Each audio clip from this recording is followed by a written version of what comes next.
I'm turning on the recording now because he's halfway lifting his leg. He's still peeing on his front leg, but hey, that's improvement. All right, so I'm gonna have some videos showing you what this dog can kind of do, but it breaks it down. We're gonna break it down a little, so it's kind of like what I want you to practice at home, and it's more like, you know, how I got all these behaviors started, I guess. So, all right, come on, Wolfie. You, over there. Wolfie, Wolfie, come here. Park it. Yes, park it. Good, Gigi, park it. Okay, so I have 3 dogs, and my dogs aren't perfect. So there's a lot of distraction.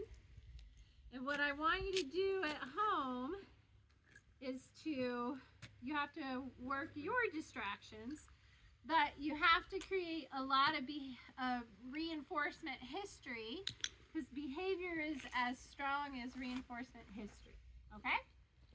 So if you want a dog to stay, you got to have a lot of reinforcement history on laying on the mat, right? So you don't put the dog on the mat and then step away and then call the dog to come and then reward come, because then you never actually are rewarding stay. And if you notice too, I don't say stay.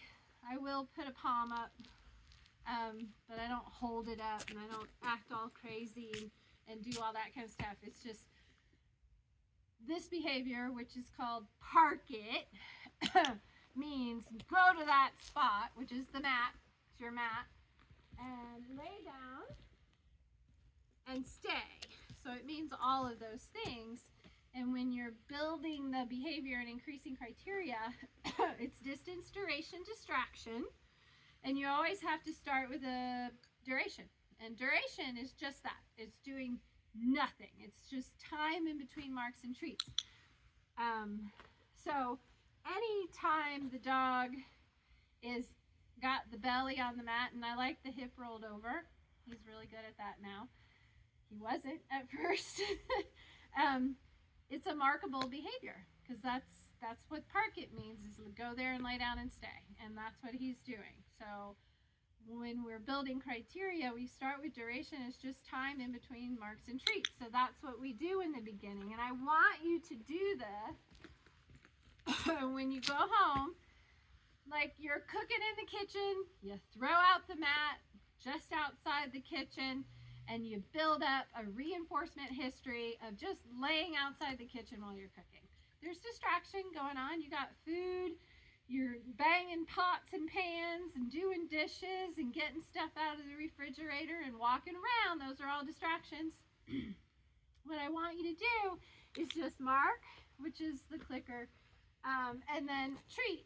And I want you to build it up to the point where you don't have to give a treat for like 5 minutes, right? So you go 5 minutes without giving a mark and a treat. See, look, my dog is not perfect. What am I doing? I don't know. She's like, what are you doing? I've never seen you talk into a video. And usually I don't have her out here when I'm working the other dogs with the video. I have my dog out as a distraction. But she's 10 and she's been doing this for 6 years, whereas Gigi has only been doing this for, well, she's 14 months. So anyway, see how she's levitating, and that's why she's breaking so easily, and she doesn't understand what's going on because I haven't actually proofed this with her. So I'm going to help her out, and I'm going to make the reinforcement go a lot quicker. Now my other dog, she can stand me not paying attention and talking into this imaginary person. Okay, so at home, you're going to lay out the mat, and you're just going to mark and treat him. And I want you to start out with like 1, 1,000, 2, 1,000, 3, 1,000, 4, 1,005. Boom. And you click and treat. And then you count to 10, and then you count to 20. And then once you get up to 30, I want you to start making it random. So 5 seconds, 30 seconds, 40 seconds, a minute, 10 seconds, 5 seconds, right? 2 minutes. Until you're up to the point where you can go 5 minutes without giving a treat. But in that time frame, you're gonna create a lot of reinforcement for laying down and staying on that mat. You'll probably get like 50 reinforcements just building up to that 5-minute mark. And that's what I want you to do. So his release cue off the mat is Wolfie, all done. All done. You can do it. Wolfie, all done. Hey, Wolfie, all done. There you go. Good boy. He's like, no, I'm never going to leave this mat. Park it. Park it. Good job. Good job. Good job. Good job. Okay. So then there's distance and whatever distractions you have at your house, which you probably don't have that many unless you have grandkids coming over. So distance, you know, when I start working distance on the mat, I don't just walk away, and I don't use corrections. When Gigi got up, I just put her back down, didn't treat, repeated what I did, and then I treated. So distance takes distraction of the feet, so you gotta desensitize the distraction of the feet first, and then you have to walk away, right? And you're not gonna walk away like this, because that's not how you need your dog to stay. You're gonna walk away just like this, and then you're gonna mark the furthest point out. You know what, I didn't explain the marker. So the marker is a sound that tells the dog when it heard that sound, it did something awesome. So he's doing something awesome because he's doing what I want. He's laying on the mat and not moving. All right, so I'm marking that. So when we're doing stay, we can mark at any time. And if she keeps breaking because she can't handle this, I'm gonna put her inside. I'm gonna get her rolled over on her freaking hip. Roll over on that hip? Okay, there you go. All right. Okay, so distance. I want you for at least one session to work up to walk it away 30 feet. But I don't want you to just walk away. I want you to work on turning your back, marking, treating. You're gonna mark the longest duration, the furthest distance, or the biggest distraction. You're gonna walk 2 steps. Mark, treat. Notice how I'm treating. I am not 5 steps, mark, I'm coming back, I get to the starting position, and then I bend down and treat. I am not doing that. I'm not reaching out for the dog as I'm coming back. I wait until I'm all the way back to the starting position, and then I treat, okay? And when you treat, I want you to think to yourself, I'm gonna put it right between his paws, okay? That will keep you from doing this kind of crap, which drives the dog nuts, okay? So it's just trying to keep you from doing that. Okay, so you're walking away. And I want you to do that for 30 feet. And in that process, I want you to start out with 1 foot, then 3 feet, then 5 feet, then 10 feet, then 20 feet, you know, and you're gonna have like, you know, a repetition of 10 times.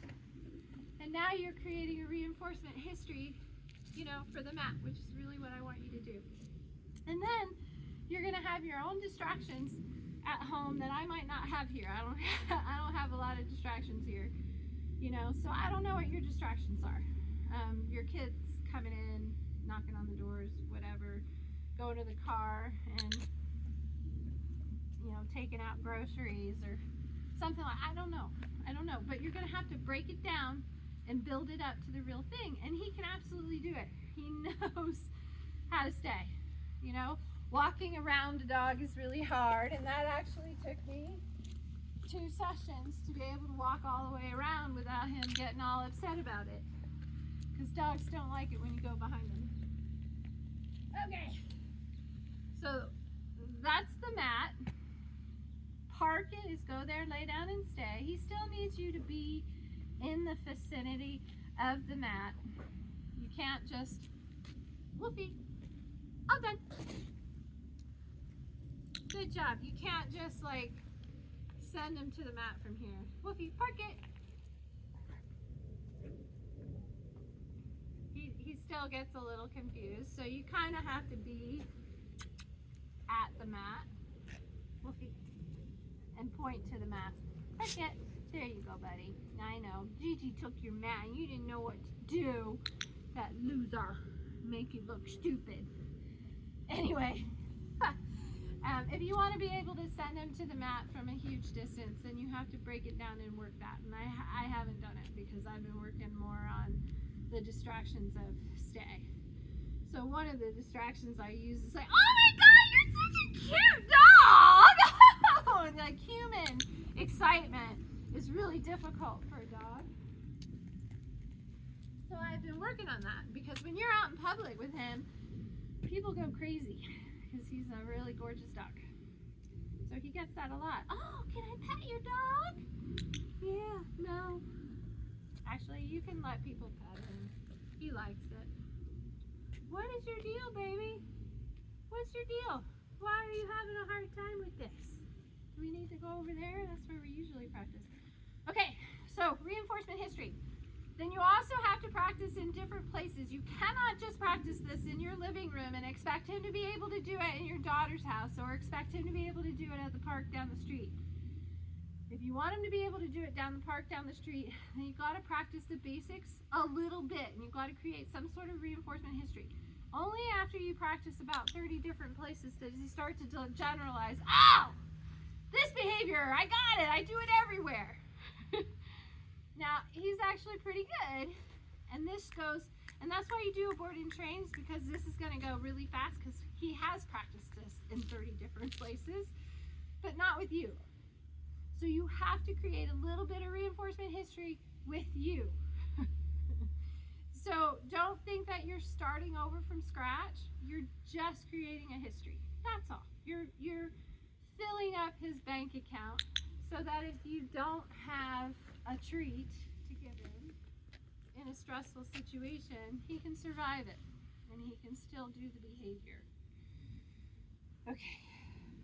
Wolfie, all done. Good job. There you go. Good boy. Park it. So I gotta be close to the mat. Alright. So that is the mat behavior. The mat is only down when you're training, which means it's down when you are able to pay attention, enough attention to the dog that you release him from the mat, he doesn't release himself. So what do you do when the dog releases and you haven't released the dog? And I'm using my shitty dog as an example. See, your dog is awesome. And he's half Gigi's age. Just put the dog back. Don't treat. Repeat what you did. If that's too hard again, then make it easier. Okay? Until you get to the real thing. Right? So now I can do what I did to Gigi before to get her to break, and now she's not breaking. See? No no's, no uh-uhs, no stress, just complete joy in doing your bidding. Right? Okay, Gigi, all done. Good. Good job. So now we have a dog as a distraction. Good job.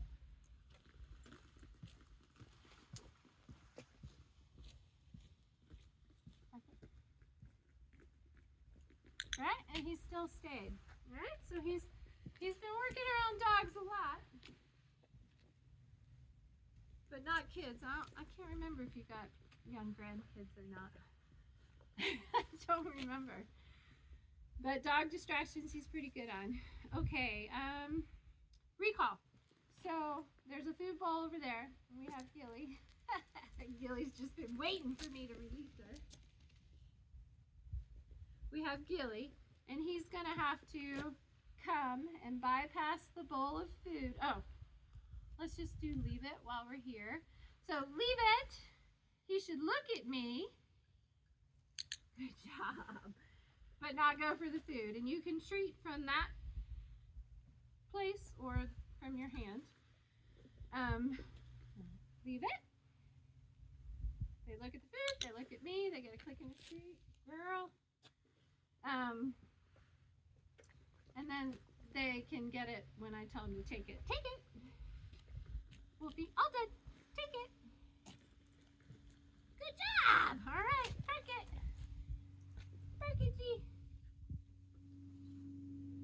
Good job, good job, good job, good job. Alright, so that's leave it. And that's, he knows leave it in the context of food and like kind of like a stay exercise. He knows leave it a little bit on leash. But I wouldn't just like scream leave it, leave it, leave it. Leave it does not have to be a confrontational cue. The more upbeat and positive you are when you deliver cues, the more responsive he's going to be. He does not like it when you're stressed. He doesn't like any negativity. He gets scared of it. And when he gets scared, he gets aroused. And when he gets aroused, he gets whiny and probably mouthy. Maybe he paws a lot. Anyway, okay, I'm going to call him. So his recall is a 3-toot whistle, and I'm going to call him, and he's going to go buy the food and come and sit in front of me. Gigi's going to do whatever Gigi's going to do. I don't know what she's going to do, but Gilly's going to, he's got to go buy Gilly too. And the food. Wolfie! Good job! Yes! Good job, Wolfie! Okay, all done. Take it. Good job. Good job. All right, way to go. Park it. Good job. I don't know what Gigi's deal is. I must be stressed, huh? She doesn't perform well when I have stress. I don't think I'm stressed, but she's telling me I'm stressed. All right, good job. So, recall, 3-toot whistle. When you're working on stay, 90% of the time you want to reward the position of stay versus re-cueing him or calling him off the mat to come to you. Only do that 10% of the time. And after you've called him to come to you, you want to be able to walk away and do like look at him without him breaking. So you really don't want him moving from the mat just because you turn around and look at him. So I've called him and now I'm going to walk away.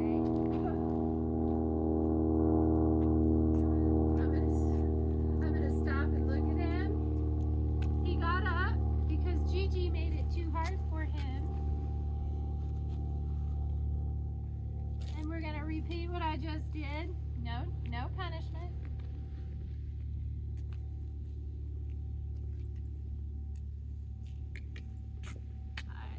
Drop the clicker. Just so not getting food is enough feedback for them to know they didn't do it right the first time. And so when I repeated it the second time, they stayed because they're like, oh, whoops, I guess we weren't supposed to get up. Because they're not breaking to be stubborn or to be difficult or to be